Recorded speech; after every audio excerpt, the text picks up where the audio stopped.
Here we are. Here we are. Hey, Back hello. again, Liz. Back again, back again. Hello, everybody, and thanks for joining us today on the Author Adventure, where we talk about the art and business of publishing. We're talking about 5 secrets to success. What are those secrets, Russ? Well, we have a few secrets, and I want to come down here and I want to talk about them because we haven't, I don't think we've recapped this about the creative process, creating the elements and the ideas and everything that you have going on. And then also we talk a lot about the publishing process and how you're actually going to present and publish your content that you have created.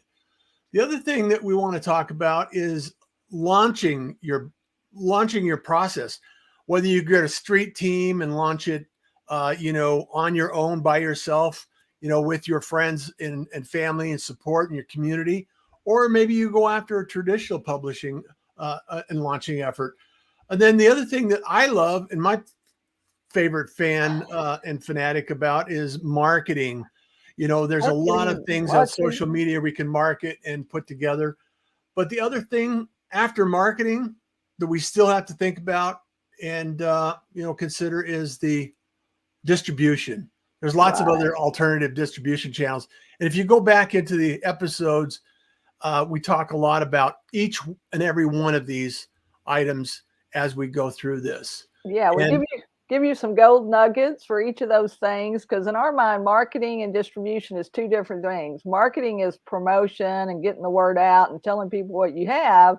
Distribution is the actual sale. Who's going to buy your book? Is it a bookstore, a school, a library, a church, a corporation, a nonprofit, a youth organization? So there's all that kind of stuff going on. All right. Well, I want us to get to our show today because I'm very excited. This is episode 23, and today we're talking with our friend in Houston, Texas, author Darius Slaughter. Darius has a very unusual story, a lot of things to say, especially to youth and maybe to parents about how to help protect their youth. And so let's bring on Darius and let's talk about his author adventure. Welcome, Darius. Hello. How you doing?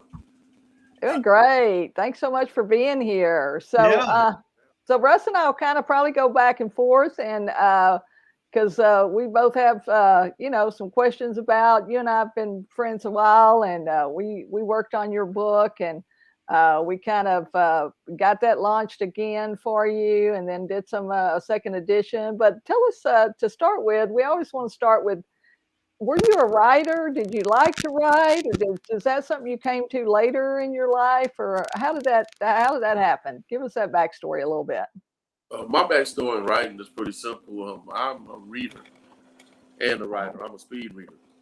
So I've always read voraciously, like all different kinds of titles: history, fantasy, autobiographies, mysteries, everything. I've always just inhaled books.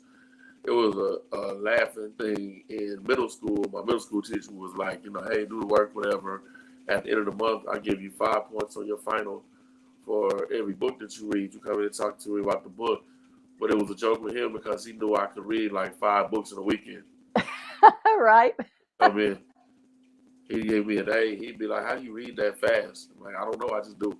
I type almost 80 words a minute. Oh, wow. Because I read so fast. So I've always been a fan of history, the difference between what people contort facts to be and what they really are. So in high school, on into journalism, I actually once stayed in journalism for a story about Lynn Bias. He was a basketball player for the Boston Celtics.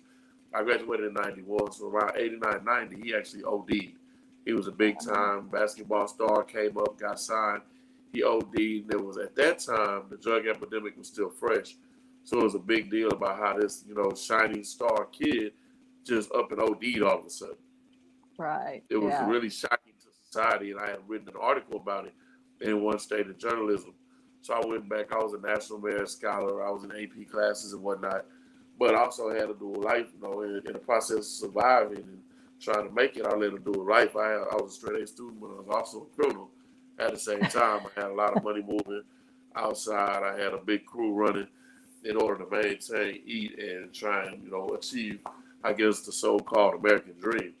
because I didn't have the white picket fence and the mom and dad at home and all the support and all that. So I had to kind of make it happen on my own. So I was living the duality at the same time. But I've always written, I've always read. Reading to me has always been not only an escape, but a way of finding information. I think people and kids today are really spoiled because they have everything at their fingertips. iPhones, Samsungs. You know, I grew up in the encyclopedia era, Encyclopedia Britannica.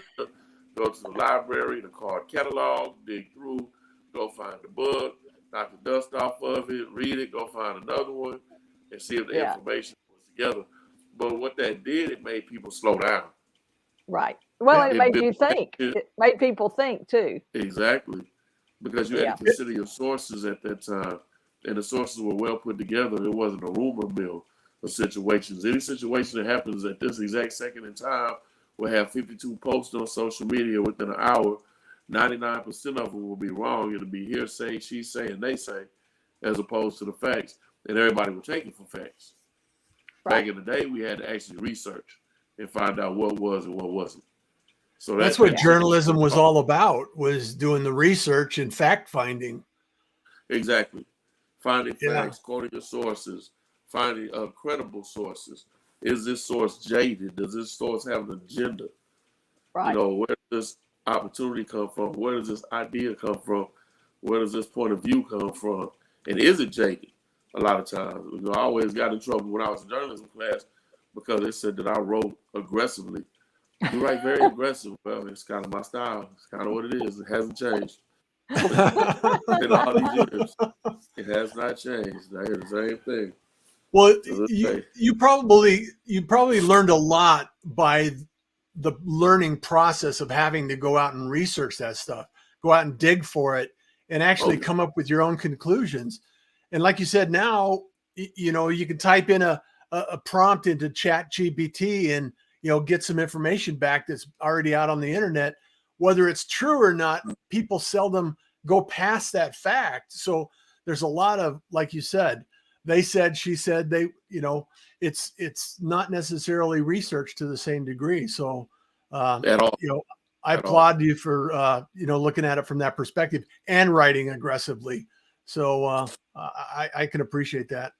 Right. And sharing that and sharing those thoughts, because, you know, that is a part of it as we continue to talk. You know, I know you're going to share some stuff about how, you know, youth today, I mean, they don't sometimes know what's real and what's not. Like we all grew up knowing what was right and wrong, and whatever choice we made that choice, but we knew if we were doing something right or if we were doing something wrong. And so to kids today, you know, they have too much fantasy. They have too much that's not real, you know, and so I know that's a big point for you as you go out and talk to kids and you talk to people.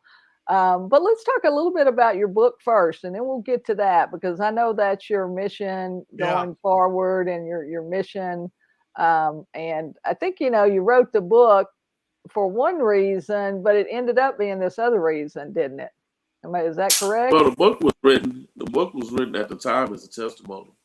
Right. You know, this is a life that I led. That there are a lot of people that talk about the so-called, I guess you would call it the underworld, the other side of the law, outlaw life, living against the grain, however you want to put it.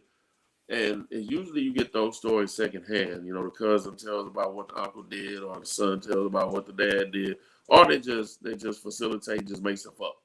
Make it up. So they just make it up. A lot of the stuff that you hear is funny because you hear certain things that just don't make sense. Weights and measures that don't match. You read some books and they talk about weapons, and they'll tell you a weapon model, but it's the wrong caliber. But the person that doesn't know. You know, they'll read it. You can watch some of these shows and say, okay, he's got a 30-round magazine in that rifle. How is he still shooting? He had to reload it one time after an hour. He had one mag, and he's been shooting for 60 minutes straight. He's never reloaded. That pistol has never-ending bullets. This is not a video game. It's life. But there's a lot of stuff that you can watch and see that doesn't make sense. But if you know, you know. So in my case, my lifestyle was crazy. It was unbelievable at the time. You know, I was living on the edge between a rock and a razor blade for several years, 7 or 8 years. And it was unbelievable. And when you sit back and you get caught up in the midst of the madness and you realize, like, this is crazy. Like, who lives like this? And we would tell each other, we sit down at lunch and be like, we're really abnormal. The things that we talk about as regular, on a regular everyday occurrence, who got arrested, who went to prison, who's coming home, who's dead, whose connection is hot, whose connection is running, whose connection is dead, is really an abnormal conversation to anybody except us. 99% of the world would never sit down and have this type of conversation over lunch. Right. This is an everyday conversation. It's business. And the second thing was, a lot of people didn't understand that it is a business. That lifestyle is a business. It was not done to go against the grain. It was not done to rebel against my parents. It wasn't. I was out there, and don't get me wrong, I had a lot of fun. I had a lot of money. I had a lot of power. And those are things that I was never raised with. Right. I use the example that I have another little brother besides the one behind me that you're looking at. It looks just like me. That's my baby brother right there. We have another little brother. And when he came in, we had the same father and different mothers. And when he came to the city the first time, he asked me, hey, we went to eat, and my brother behind me and I took him to eat. I said, what do you want to eat? He said, I don't know. He had a menu. And I equate this because he said, I don't know because I've never had that choice. We said, well, what do you like? He said, I like this, this, this. Okay, order all of it. He said, you sure? Yeah, order all of it. If you don't eat it, we will. You can eat it later. We don't care. You want pizza? You want hot dog? You want chicken tenders? Order all of it. Because that was choices that we didn't have as children. Yeah. Right. We didn't have those type of choices. I was at a point in my life where the first time I was allowed to make choices. I was in control for the first time. I had enough money to do whatever I wanted to do whenever I wanted. And it was an eerie feeling, but at the same time, you get caught up. People don't understand. Yeah. I tell people all the time, a drug addict to me has an easier addiction than my addiction because my addiction to money and power was not easily satiated. It's easy for a drug addict to get high and be euphoric and be in heaven and walking on cloud nine. I was never satisfied. Because there's never enough. There's never enough. When you make $500, you have a $500 lifestyle. When you make $5,000 a week, you have a $5,000 a week lifestyle. When you make $50,000 a week, you have a $50,000 a week lifestyle. It just escalates.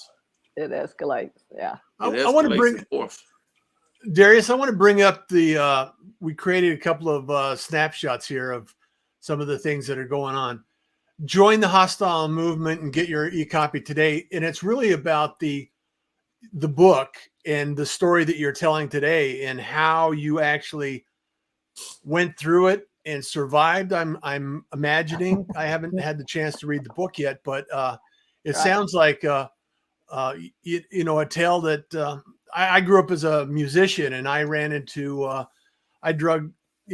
drug dealers and some of the things that you're talking about. I can understand and appreciate some of that. And the reality is that when you're in it, it seems more normal than other people would realize. Exactly. It's just every day. It's just everyday life. I talked about $10,000, $20,000, $30,000 like it was $5. Right. That was everyday action. It was everyday action reaction. It was normal. Normalcy is an illusion. You see a lot of people that talk about overseas, third world countries, and they do this, and they do that. Even so far as the age that young ladies copulate or are married or have relationships in other countries is crazy low compared to over here. We're so set in our ways and used to people being 18.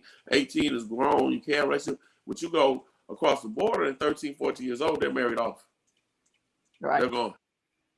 They're married. They're with child by 15, 16. And that's normal. That's acceptable. What's acceptable over here is what we've created in society, our morals and our religion and our ways of socialization.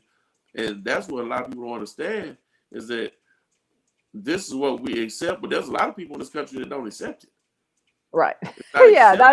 Not everybody's the same, Yeah, everybody not accepted at that level. So being on the outside looking in for so long, you start to punch holes in what normalcy really is.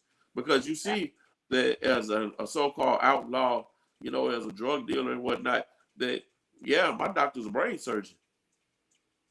He's got surgery. He's come to get drugs because he has to operate on somebody's brain. And he's telling me literally I shake if I don't do this before I do my surgeries. Yeah. He was one of the top brain surgeons in the nation at the time. You have doctors, you have lawyers, you have DAs, you have, real estate moguls. Yeah. You have alcoholics. I know a real estate mogul that was an alcoholic. He did all of his business from my bar that I bartended at. Right. He literally had his couriers come to the bar. His clients met him at the bar. And he was one of the top commercial real estate agents in Houston, Texas. And he literally worked from the bar and drank all day. He would be there at 11 o'clock when we opened. I would leave at 6 or 7. He would be there. If I worked night shift and came in, he would still be at the bar. And he had a trophy wife. And he would tell you, I bought my wife and I made my wife. He bought his wife. He gave her every surgery she wanted. She had a $5,000 a month allowance at Neiman Marcus. She drove a $90,000 car. He said that I am allowed to do whatever I want because I have a trophy wife and she knows that I pay the bills. Yeah. That was his normalcy. That was his vision of normalcy. Normal, and hers too. I mean, she accepted that normal, like you say, and so that's the thing about it. But let's talk a little bit about the book because it's called Hostile and Urban Tragedy. So that's Hostile, an Urban Tragedy. You can find that on Amazon. You can follow Darius at Instagram at instagram.com/hostile book. But tell us a little bit. You I have one more picture though, Liz. Okay, I have one more picture that I want to share because it shows what we were talking about. Order anything, Darius. Right.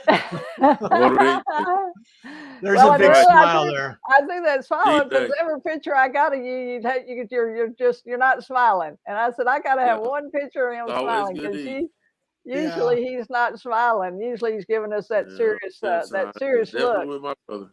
I just wanted to share that, Darius. Yeah, that's definitely cheat day. I love the book. The book is about the rise and fall.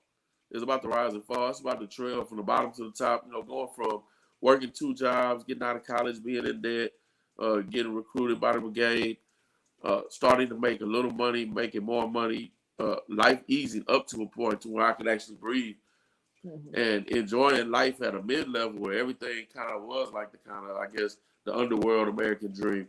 And then when things started to get hectic and you start to see the downside of it, people getting arrested, people dying, getting phone calls from jail, letters from prison. Can you go check on my mom?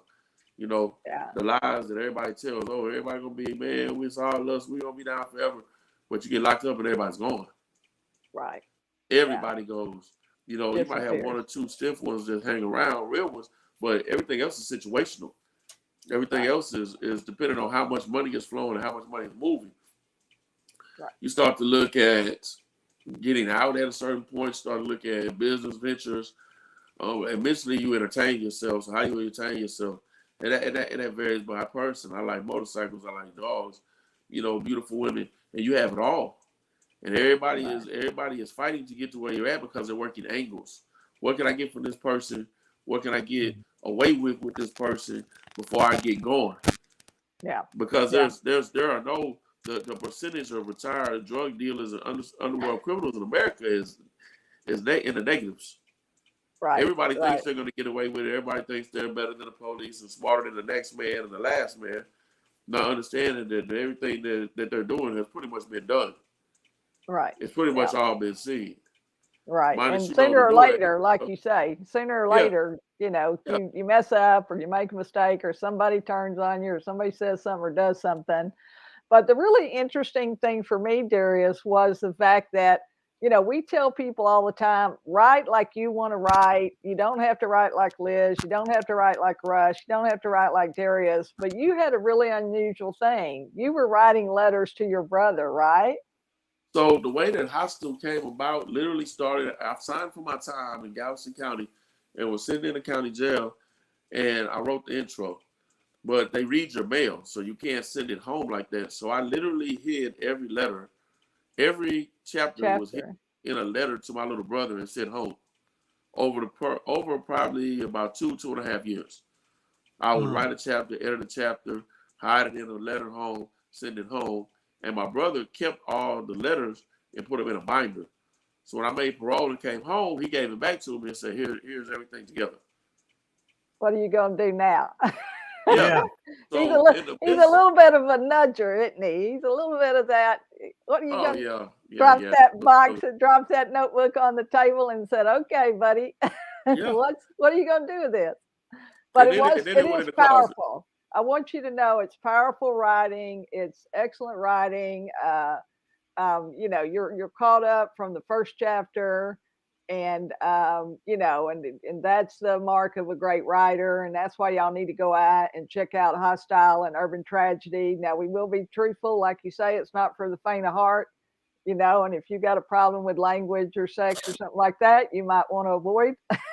You might want to avoid reading. But for the writing, you want to read for the writing, because if you want to be a writer, this is great prose. It's very well written, and I want to encourage people to do that. And like you say, he's telling his own story. That's the other thing we tell people: write about something you know. Oh, well, yes. You knew this story intimately, and you shared this story intimately with us and with the public, and that's not an easy thing to do either for a lot of people. So why do you think it was a little easier for you? Was it the fact that you had just been out there anyway, or you weren't afraid of anything, or you or anybody? I have been labeled brutally honest my whole life. I'll tell you the truth. If you ask me a question, I'll tell you the truth. You might not like what I tell you. Right. You might want to be careful what you ask me, but I will tell you the truth. You like it? No. Well, I don't like it. If I don't like it, I don't like it. This is what it is.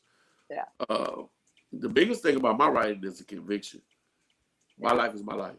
I went through these things. I went through these days. I still to this day have trials and tribulations.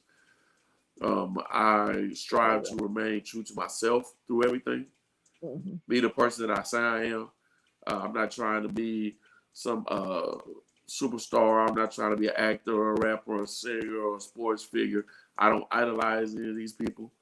I enjoy their work. I like to watch the basketball players play. I like to watch football. I like singers. I like rappers, but I don't idolize any other person. Yeah. So I am very true to the conviction that I will die myself. I am the best at being me, and I am in my own lane, and I can do donuts in my freeway because it's my freeway. Right. Yeah. So I get out here and do donuts and roll around. It's okay. A lot of people strive to be other people, strive to mimic other people's lives, and that's where they catch wrecks. I would also argue, Darius, that a lot of people haven't found out who they are. True.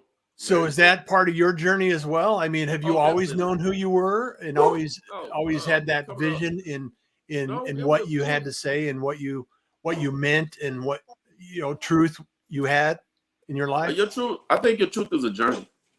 It takes time to find out who you are. People find out who they are in different ways. Some people may find out who they are and find their path, helping other people. In my case, it was fighting for my life in various stages and at various ages. Between my father, if you read the book, you'll see the issue with my old man basically tried to shoot me. So, I was an in-house bastard. Like, my father decided he chose his new family over his old family, and I was in the house, and I was a casualty of war. I was collateral damage. Right. So at this point, at 12, 13 years old, I had to figure it out. Here's $5, go to Wendy's. They went to Sawgrass. Good luck. Take care.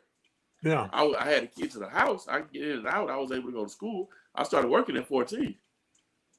Everybody else was out partying on the weekends. I was working, flipping burgers and making sandwiches because I knew I was not going to get any help with a car. I wasn't going to get any help with anything else that I needed because I already saw homie. Yeah. My father wouldn't help. He had custody of me. My mom couldn't help because she had my brother and sister and a deadbeat husband and had other things going on. So it was on me. I was the oldest. So I had to carry that weight. Yeah. Yeah. So you had to cut your own trail. I had to cut my own trail. And the trail I cut, right, wrong, or indifferent, was the one that I was able to survive in. They say that depression will mold you or fold you. Depression will bust pipes, but it also makes diamonds. Yeah. Right. Which is the hardest substance on earth. So you're going to be one of the two at a point. It's the same thing through criminal boot camp and running around and 10 hours a day doing PT and 120-degree weather. It's going to mold you and fold you. You got guys crying, falling out, breaking down. Now you got guys that got stronger, and I was one of the ones that came out stronger. Yeah. Yeah. You know, Every experience will teach us something. And do you think your literacy and your love for reading, did that help you? it definitely helped because I was able to put things in perspective. Right. A lot of people lose themselves and fail and fall off because they are unable to find a perspective in issues and how things go. Even when I was locked up, I never took it personal. Right. It was just business. It was cause and effect, wasn't it? It was cause and effect, and it was business. And I knew, Yeah. and we had a saying, even in the midst of us doing all kind of nefarious things and moving around the city and living that lifestyle, that people, and the thing about even in hostile people have always been so enthralled with the underworld. If you watch the movies, Goodfellas, Sopranos, they were getting $1 million an episode. You know, people have always been enthralled with that because a lot of people with 9 to 5s wish that they could live like that. They don't want to punch the clock. They don't want to be a slave to their boss.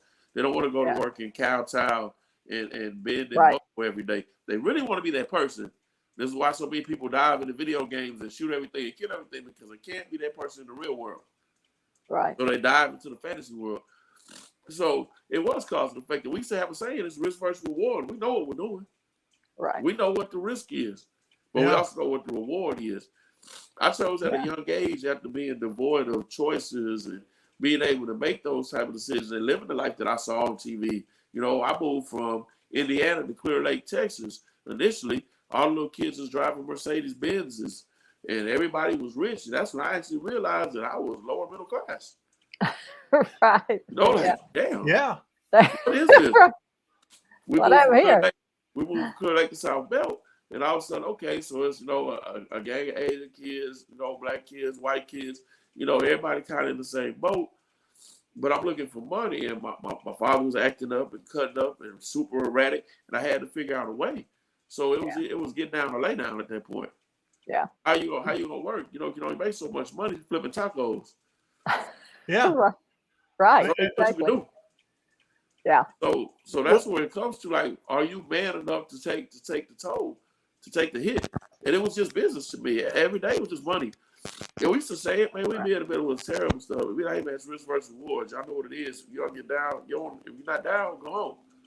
Move around. This is what it is. This is what we're on tonight. It's risk versus reward. Everybody know what it is. So you make the choices. And at a young age, I decided I was going to live all out. I just turned 50. I don't know how I made it. Right. Well, I think you made it because that guy behind you. Yeah, that's the reason right there. To be honest, my God saw fit to put my conscience and common sense in another body. It wouldn't fit in this one. The risk was in yours. The common sense was in his, huh? Right. Yeah. That's my anchor right there. And the thing about it was that you made a choice, though, too. When you came out, you made a choice to. Oh, he made it. Yeah, he made me. Well, he did. He made it. He came to see me right after I made parole. And he said, I need a favor. And I said, whatever you want. He said, you sure? I said, anything. He said, I need you to retire. I said, huh? What? I said, I need you to retire. I said, I can't deal with this. He said, you've been gone almost 4 years. This is not working for me. I can't deal with you being in here. I need you to retire. Yeah. Man, I looked around and looked at all. You know, I'm in visitation, so it's all kind of families. And my partners in there, the homeboys in there with their families. And we in there laughing and cutting up.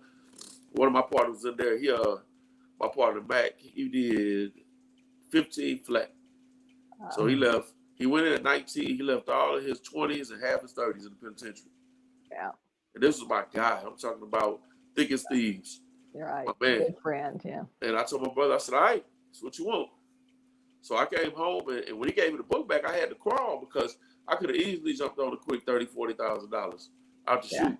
And been right back to business as usual, but I had to go back to work. And I had always worked to stay grounded. That was another thing that saved me.